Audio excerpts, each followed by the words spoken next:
Welcome back to the Seriously Doe podcast. I'm Ken Platt. I'm Shane Haffey. And we are delighted that you are here today. See, I threw something in there. Usually I say, we're so glad that you're here, but I am actually delighted today. I was waiting for it and you threw that curveball in.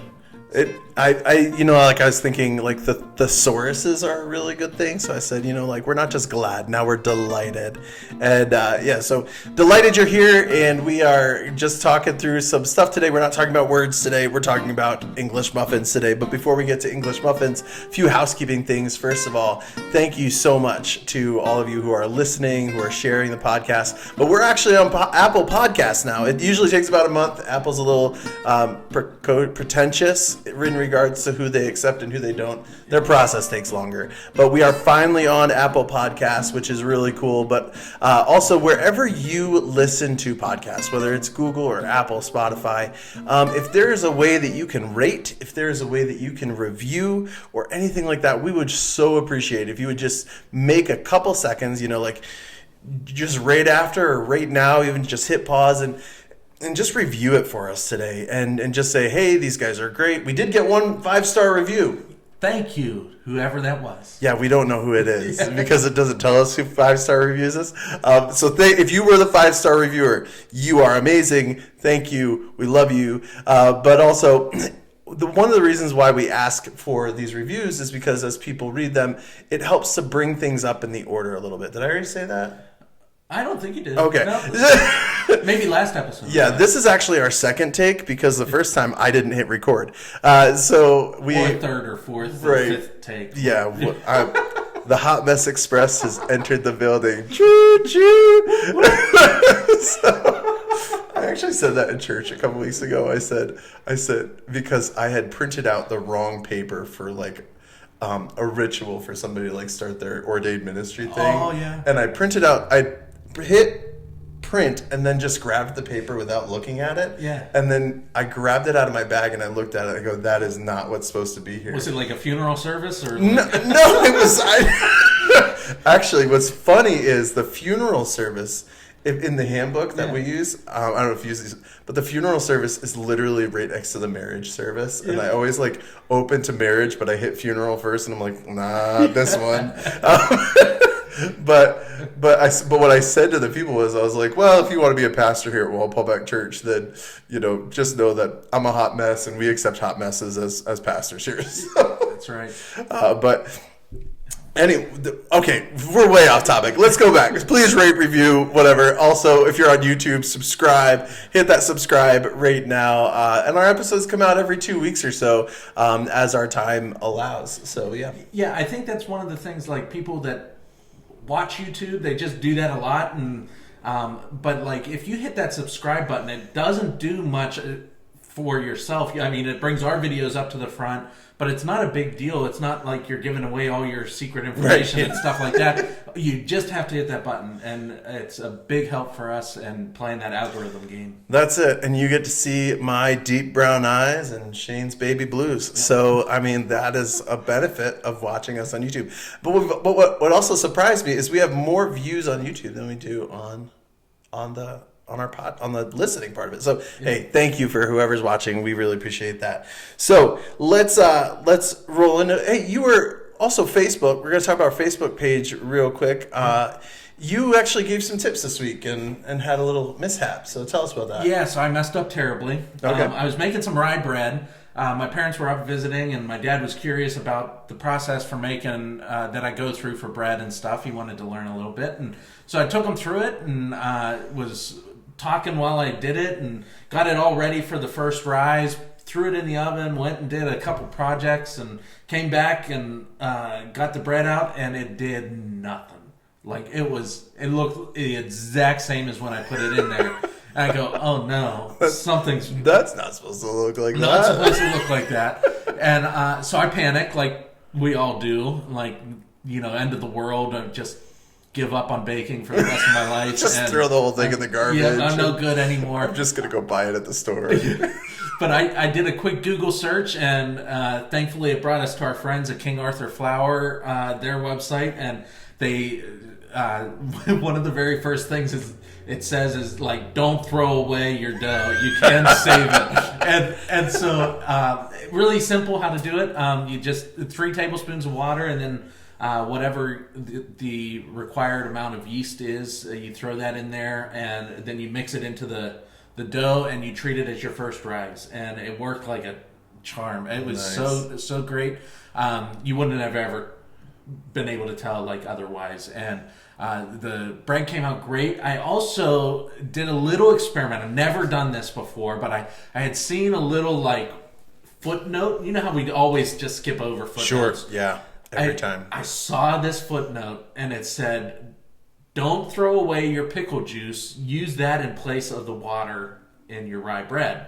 I'm like, okay. And so I had some homemade pickles from our friend Megan, and I used the pickle juice from that and incorporated that. And you cut back the salt a little bit. Like I cut the salt in half because there's lots of it in the pickle brine, and made it with that, and it was phenomenal. It was so good, and like it tasted like rye, but you had that hint of dill pickle as well. Really? And it was just, that sounds so good, and I highly recommend that. And I love how you nuance these like basic things, but then you nuance, like with the white bread last month, like you nuanced it with this special like infused oil, and it was so good. And even you just saying like nuance it with a little like dill pickle and that, and I can taste that, like I can smell the pickle brine, and like that sounds awesome. Yep, highly recommend it. You gotta give it a try. Well, and that's the thing, like we're not just baking what we're supposed to bake for the show, like in between shows. So we decide like, oh, this is what we're going to try out. But then this baking is just a normal part, kind of becoming more of a normal part for me too. Actually, I made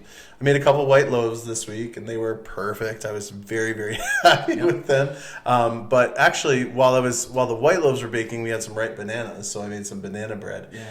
And you want to talk about debacles? Yeah. Like I literally like the world is like blasting around me, and I know for a fact, like I knew how much like baking powder I needed.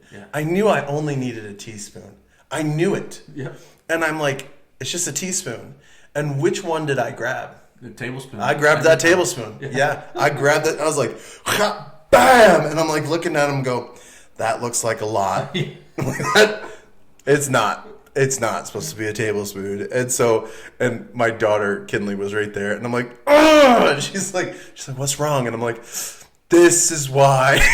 Like, I go, if this bread turns out terrible, and I just eyeballed the scoop. I'm like, I'm just going to grab whatever's, because the powder looks different than the flour. So I just like kind of scooped it out of the flour, like threw it over my shoulder. And we mixed it, and it actually turned out really, really well. The banana bread was really good. That is an old family recipe. My mom a few years ago made these for me and my sister. She took like journals, and I don't know if I ever told you guys about this, but she wrote out a bunch of recipes for us by hand. And she wrote kind of the story of our family, like in the front cover, and some pictures of our family.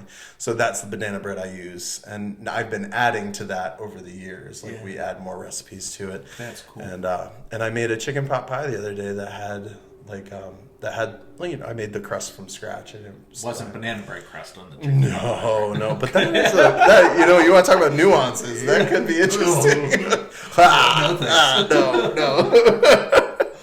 All right, so let's move on from our exploits. So we're talking English muffins today, and talk about a staple for breakfast. Yeah. You've been eating. Have you? Was like a part of your breakfast like culture growing up? Oh yeah, and it's one of those things like we would go time without having English muffins, and then we would get a pack of them and we'd just devour them. Blow through them. And once you start, it's like, and there's many different ways, which we're going to talk about, but that you can have it, that it changes it up. But yeah, I love English muffins. So did you English muffin, and we did the same too, like occasionally they just show up on the counter, and we'd pop them in the toaster. And but was your family more of a Thomas because that was available, or was there other kinds of English muffins that you guys would eat? Mostly Thomas, occasionally like store brand version of Thomas.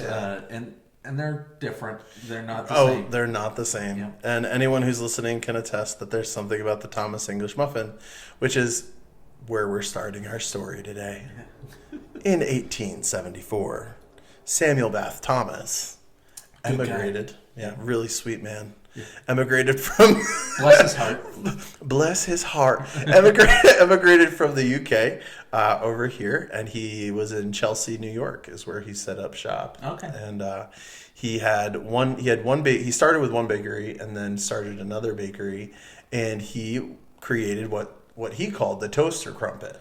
Which I think we could maybe create a poll, like, can we get that name changed from English muffin to toaster crumpet? I actually think toaster crumpet is a lot. First of all, the word crumpet is a lot more fun to say. Yeah. But it does remind me of How the Grinch Stole Christmas. Yeah.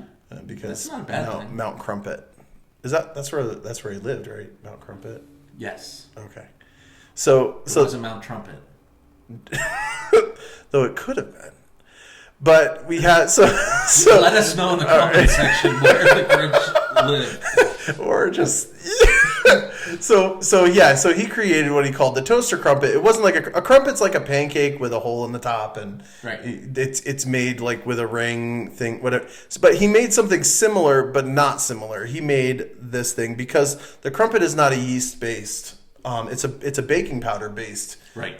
baked good, but this is a yeast based. And while the jelly was the hole was on the outside of the crumpet.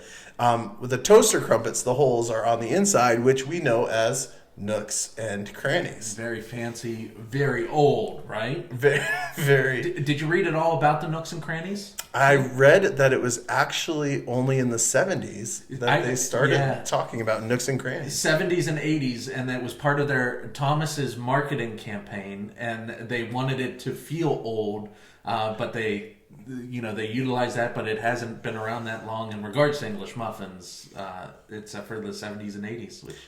Well, and here's something about English muffins. I think we should change it to toaster crumpets because they're not actually English. Right, not at all. They were made by an English man, but they are not English. In fact, if you went to England today and you asked for a English muffin, they would look at you like you had six heads. Yeah, because they're marketed as either muffins or American muffins in Ireland and the UK. And actually in Germany, they're, oh man, I read this and now I can't remember. It's like Toaster Schlumptung or something like that. Yeah, that's official. I'm sorry for any German people that are listening, but yeah, they have them in Germany too. But yeah, they call them muffins, and that word is used interchangeably with our understanding of like a quick bread muffin, like a banana muffin or a lemon muffin or something like that. And so they're used interchangeably, but they're not nearly as popular of a food as they are over here. And actually, it's like a $50 million business. Yeah. English muffins, just English muffins, is a $50 million business. There's something about us Americans that we like to eat exotic food. Like the English muffins and French fried potatoes. Today, for breakfast, we're having English muffins. It's like Americans, like, we don't like our own accent, so we speak in other people's accents. We don't like our own muffins, so we call them English muffins. Yeah. But yeah, so English muffins are just from New York. Like that's where the English muffin's from. So if you're ever wondering where English, if they're just not. But I did read a bit of a controversy. I was reading on a historian's website that even though Thomas, and this is a lot of these facts are from the Thomas website itself, right, and other websites have pushed it around a little bit, but one of the historians goes, no, that England did have something like that, but he actually found a recipe book from the mid 1800s that had a similar recipe for something like that, because it's such a bread staple. Yeah, like, I mean, it's this English muffin. The English muffin recipe is not rocket science. No, it's super easy, and it makes me think too. Like when I was reading up on it a little bit too, of like he had to have had the recipe somewhere and had the idea to like, okay, we're baking this on the stovetop instead of in an oven, or because I mean, it's so different. Well, and the word is that like English muffins didn't actually get introduced to the English until the 1980s. But one thing that the historian said is like part of that is because like there just weren't big supermarkets Right. in the culture to distribute like that. Like it was homemade. It was, you know, like what the bakery would make. And so if the bakery was making English muffins, if they were making it, then that's what you got. Or it just wasn't part of the culture to make that. There were other things in the culture that are more important. Yeah, they're like much more likely to grab either a loaf of bread or a scone or something like Right. that rather than something like that. A muffin. Say they're delicious, but they're not that appealing to the eye either. Like if you see a scone or a fresh loaf of bread, you know what I'm saying? Like you're going to be drawn to that, so they might not have sold well. And you know, like I like the Thomas English muffins, but anytime I've seen English muffins out, like if I'm, you know, we've talked about Black and Brass before. Yeah. Is when I'm at Black and Brass, sometimes the people who bake there for them will bake fresh made English muffins. That is the first thing I go for. Yeah. Like I want that fresh English muffin. That is because there is something about the way an English muffin tastes. So tell me about your recipe of English muffins and where they came from. And Sure. So this was my first time actually making them. So I made them this morning, and I used a recipe from a YouTuber. I believe his name was Josh Weidman, and so I just kind of followed his.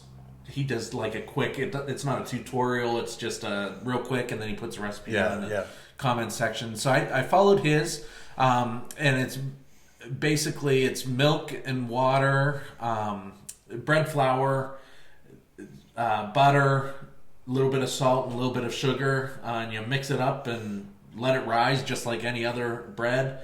After the first rise, you knock it back, and then you roll it out into roughly half-inch thick mat, whatever you would want to call that, and then you I cut them out. You're supposed to use a biscuit cutter. I don't have a biscuit cutter. I'm not that fancy yet. And so I was debating doing like Christmas cookie cutters, like bringing a Christmas tree English muffin or that. But I just wouldn't have been surprised. Like I was just waiting for you to roll in with like maple walnut English muffins. I didn't want to experiment because it was my first time. But I had a mason jar lid that the ring part of it that worked perfect. Man, and so it was 3 inches. That is so Wayne County, Pennsylvania. Hey, I'm okay with that. Worked perfect. It was 3 inches, which is exactly what I needed. Yeah. And you cut that and let it rise again for another hour or so. And then the big thing is you don't bake them, right? They're not. They're stovetop. You do it on either a griddle or nonstick pan. I went cast iron because any excuse you can to use that cast iron. It works better that way too because once you heat it up, I think that's the trick too. Is you have to heat up the pan and let it get hot all the way through. It's not like turn the oven or turn the stovetop on and then you're ready to go. Let it get hot, and then it worked just fine. And it was the recipe called for 5 to 7 minutes per side for the English muffin. I learned real quick not to trust the timer. So the first 5 or 6 I'd go to flip it over and it was not that it was burnt beyond. It was just a little bit crustier than what you want, and we were anticipating. And so I learned real quick to do the eyeball test and take a peek at it, see how they're going, and then flip them over. And they're that easy. It turned out well. I'm happy with them.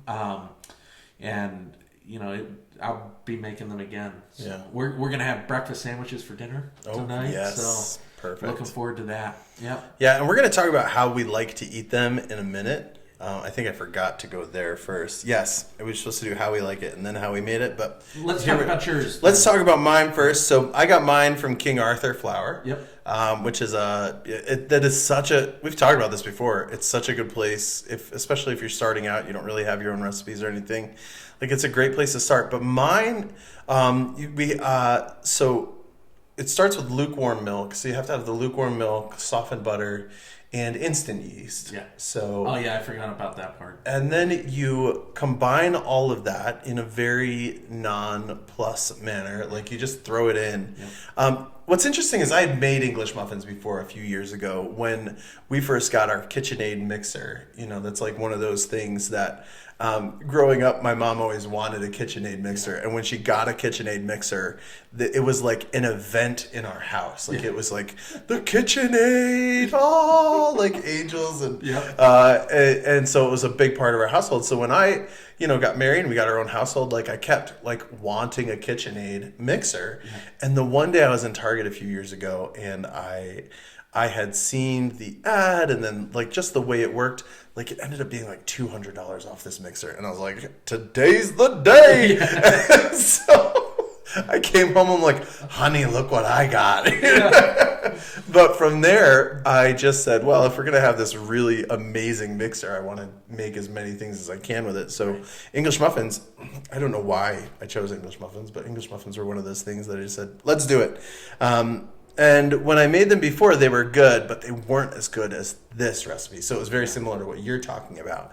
But the King Arthur recipe, you throw it all in, and then you beat the heck out of it. Okay. Like you just crank the mixer up and you literally just walk away for 5 minutes. Yeah. And you let it just go bananas for like 5 minutes. And you come back and the consistency of the dough is very similar to slime. Okay. It's solid, but it's tacky, but like it's gonna stick to your fingers. Yeah. And then you just scrape it, and then you scrape it down into the bowl so it forms a ball, and then you cover it for an hour, and you will come back, and then I floured the mat with not semolina, but just cornmeal. Yeah. So I cornmealed the mat, I guess, and dumped it out onto there, and just used a pastry cutter and just cut it into, or dough cutter, and cut it into 16. So I cut it into 16 little dough balls. I rolled them up and then I flattened them out onto the cornmeal into 3-inch balls, and so I didn't have to cut it. And then I actually let half of them rest on the electric griddle. Okay. And then half of them rest on the mat. And then I just cranked the griddle up to 350. Actually, I started at 200 with my first batch, and that was way too low, even 250. Between 300 and 350 on the electric griddle was the best. And and then they cooked up pretty well. They browned pretty well. But the other thing is, if you're just starting out with bread and dough, it's an organism. Like it has to be cooked. Right. Like raw dough will make you sick. I still eat it, but raw bread dough will make you sick if you eat too much of it. But also to cook it through, it had to be 200 degrees internal. And that's what's nice about English muffins. Like if they aren't fully cooked and you toast them, yeah, toaster will take care of the rest. But I did finish mine off in the oven, just to get that internal temperature of 200. So that is my recipe. And my kids ate. This is my second batch. Okay. What we're eating today is the second batch because my family went through them with reckless abandon. Yeah. And they're so good when they're first done. Like you just open, like any bread when it's first done, it's like, that's perfect. And so we just opened it up and smeared that butter, and I'm a big fan of marmalade. So let's get into that part. Like, how do you like English muffins? Any which way. I like sometimes just straight up butter. And then, I saw you had posted and asked for opinions on how to. Yeah. Pretty much every single one that was listed, I had eaten that. Yeah. And so, I also like the butter and peanut butter combo. But then the butter and apple butter combination is perhaps my favorite. If I had to what's your favorite? The butter apple butter might be my favorite. Well, and also for you, because I just found this out about you, as you rolled in today, you have a tradition that you do regarding apple butter. So tell us a little bit about that. Yeah, so Apple Butter Festival, we have It's delicious, and this is a gift to you, Ken. Oh my gosh, I'm verklempt. We're not trying this today. Yeah. I broke the seal, so we kind of have to. Oh, okay, we're gonna try it today. But once a year we get together with friends and family, and we do. This is not crock-pot apple butter. This is over an open fire in a big copper kettle, stirring all day long. Sometimes we throw pennies in the bottom, sometimes we don't. That is old school right there. Yeah, you just cook it all day long, and it's hard to beat it. So. Nice. So have you ever had Eggs Benedict? No. So my wife loves it, and every time she gets it, I'm curious, but I'm not brave enough to. And I'm sure I would like it. There's nothing there that I wouldn't like, but I just haven't. Yeah, I'm a big fan of Eggs Benedict. It's a lot of work, so I don't have it often. But hollandaise sauce it's an acquired taste. Not everybody likes it, because of the creaminess and the raw egg and all that jazz. Because true hollandaise sauce requires raw egg yolks and some spices and mustard but it's so good. Yeah. I had there's a restaurant in Baltimore that makes a lobster Eggs Benedict. Okay. So like they put the English muffin down, and then they have the egg, and then they lump. It's not lobster, crab, because it's Maryland. Right. So they have the lump crab meat, and then they just dump the hollandaise. Oh my gosh, I think it's a Blue Moon Cafe. If you ever. Blue Moon or Paper Moon. You're driving down there tomorrow? Yeah. I will be unavailable for the next few days. I'm going to go get that. But the thing about Eggs Benedict is it is so rich that when you have it, you're done. Like you want to go take a nap someplace. So it's a wonder that it's a breakfast food and not like a dinner food. Eggs Benedict, but also some people, butter with cinnamon sugar, butter with this, butter with that, jelly, jam. Maybe we like butter and condiments better than we actually like.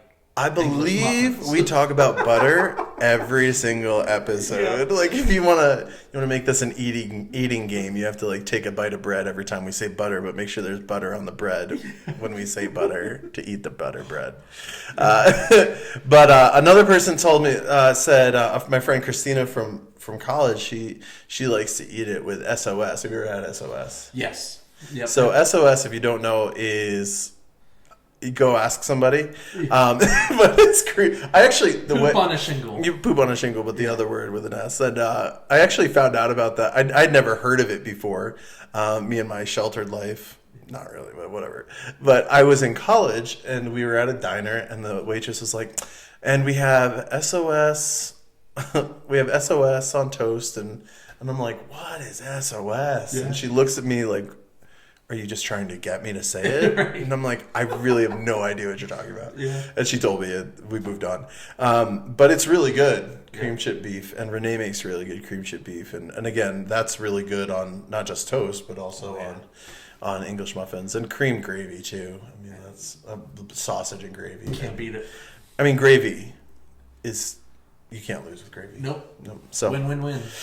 So we're gonna try some English muffins here, and you can try mine first. Sounds good. And I do actually have a toaster off screen today. It's my Star Wars toaster. So I'm actually, if you're not watching, the best way to split an English muffin is not with a knife, but with a fork. That looks good. Yeah, thank you. So if you're on, oh my gosh, we have a lighting issue today. So. There we go. So that's the inside of my English muffin today. There's the brownness there. And actually, why don't you split one of yours and I'll split one of mine. We'll toast them at the same time. And we'll toast them at the same time. Do you want to pick which one you want? Nice, whatever. All right. That one's good. So do you want light side or dark side? Like the rebellion or the dark empire? Side. Okay. Let's go with the empire. So yeah, my wife got me this toaster a couple of years ago, and oh, yours look good too, man. Yeah. So I'm excited for that. That's mine. Looks very similar. Yeah, there's the thing is like the Thomas English muffin brand. How do you like yours? Do you like them dark or light or? Usually whatever comes out, probably a little darker than Okay, I'll put it on like not a burnt, but I'll probably put it on like a 4 or something. But when you make English muffins at home, do not expect them to look like a Thomas English muffin with the nooks and crannies. Yeah. And here's why. It is a very closely guarded secret. The New York Times says there's probably only 7 people in the world who know what that recipe is, and it ain't you and me. I have a suspicion whether it's actually yeast or not that they. That is an interesting. I've been thinking about. This is what I. Here's the problem with this. I've thought about this before, and I'm thinking about it again. So you're not sure if it's actually yeast that makes those nooks and crannies. When you look at them as well, like ours are, they puff up and they're squishy. Like they're not Right. like a Thomas. Thomas's are flatter and they've got all those air pockets in it. You know, so like I think of like, what other kind of breads do you get those air pockets in? And it's usually not yeasted breads that you get those air pockets in. What kind of bread is it? But like, well, I mean, you get sourdough, which will be a natural yeast. But a lot of like, I might be wrong here, but like the baking soda, baking powder breads tend to be a little bit more. We're challenging you, Thomas. Yeah. See, You're gonna listen to the Seriously Dough podcast. And you're gonna call us and you say you're wrong. Yeah, you're wrong. Actually, it is yeast. they won't even tell us if we're wrong or right because there was actually like a bit of a like legal battle that happened when one of these CEOs of Thomas tried to leave for another baking company, like another bread company. Is that the Thomas company sued the other company? There was a lawsuit involved because the secret is so valuable, and because this is it's a valuable nooks and crannies thing. Plus, it's the primary center of their marketing campaign. Yeah. So I don't think these are quite done, but they look nice and golden brown. You know what I forgot? Starting to smell them too. You know what I forgot today was my. So always unplug your toaster before you start shoving metal things in there. Yeah. That's what I'm doing. My mother's going. Yes, yeah, that's good there. That's yours, right? Yeah, thank you. And this is mine. Oh yeah, these are rocking. They got that. So not only do we toast them because they are toaster crumpets, but they also have that golden brown outside. But also you can determine how crispy you want the outside to be when you're cooking them on the griddle. Is if you like it to be a little crispier to start with on the outside, then you can make that happen by just leaving it on the griddle for a little longer. But also they're gonna look a lot puffier than the Thomas English muffins, like he just said, like Shane just said, is that with the Thomas ones look flat, but when you make them at home, they're like mine's like 1.5 inches to almost 2 inches thick, and yours are similar. Yeah. So how is it, Shane? Mm-hmm. Yeah, good. Welcome to the Seriously Dough podcast, where we try and talk to you with our mouth full. They taste different. Like they're not. They don't taste like Thomas English muffins, and they're kind of a mixture between almost like a bun, like a sandwich bun, and a hint of English muffins. Like when you get that toasted part. But what I like about the homemade English muffins better is you get the crunchy on the toasted and the outside that was baked, but then you get that soft chewy center, and I love that. Well, and that's something that you miss in like a store-bought English muffin, is that because of all those nooks and crannies, it's not dense and you don't have that softness. Where this is, you're right when you say it's like a bun. It's like a English muffin bun. Yeah. But also, what's cool about English muffins is that they take on the nature of just about anything that is put onto them. You know, like so. This apple butter is really, really good. Thank you. And I'm going to have to hide it from Liam, my son, because he's a big apple butter fan. Okay. I actually just bought a jar a couple weeks ago, and he's already been through it. So, well, excellent. Yeah. That is good. Yours was good.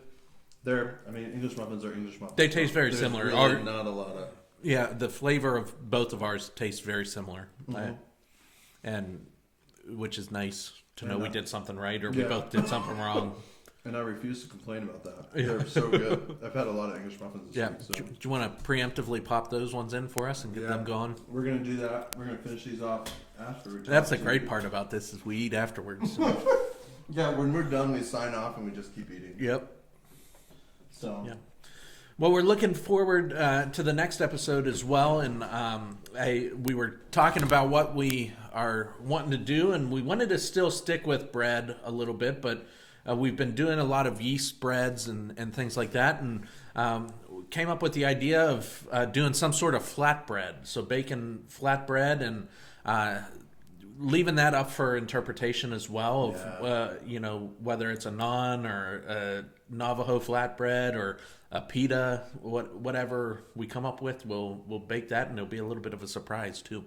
Yeah, that'll be good, just because the nature of flatbread is that there's a lot you can do with flatbread. Yep. Like English muffins are English muffins. Yep. But flatbreads, there's a lot of different kinds of flatbreads. Flavorings, extra ingredients, things like that. So that'll be fun. Yeah, that'll be really get really creative good. with it. What do you think? Yeah. All Let's get totally creative. Hey, if you have an idea of something that you would like us to try or something that you would like us to bake, drop a comment in the comment section on YouTube if you're watching this on YouTube, or shoot us an email. Oh, did you hear that? Yeah. That was... Actually, I'm going to have to cook it longer. I left it on. Sorry, can you hear it? It's our English muffins popped up too soon. But if you have an idea of what we should bake, please let us know, and we'll consider it, and we'll say, yeah, let's do that. But thank you so much for joining us today. We were delighted to have you, delighted to talk about English muffins, delighted to be podcasting with you today, and thank you so much for listening. We're very appreciative. Yep, definitely. All right, have a great day. See you later.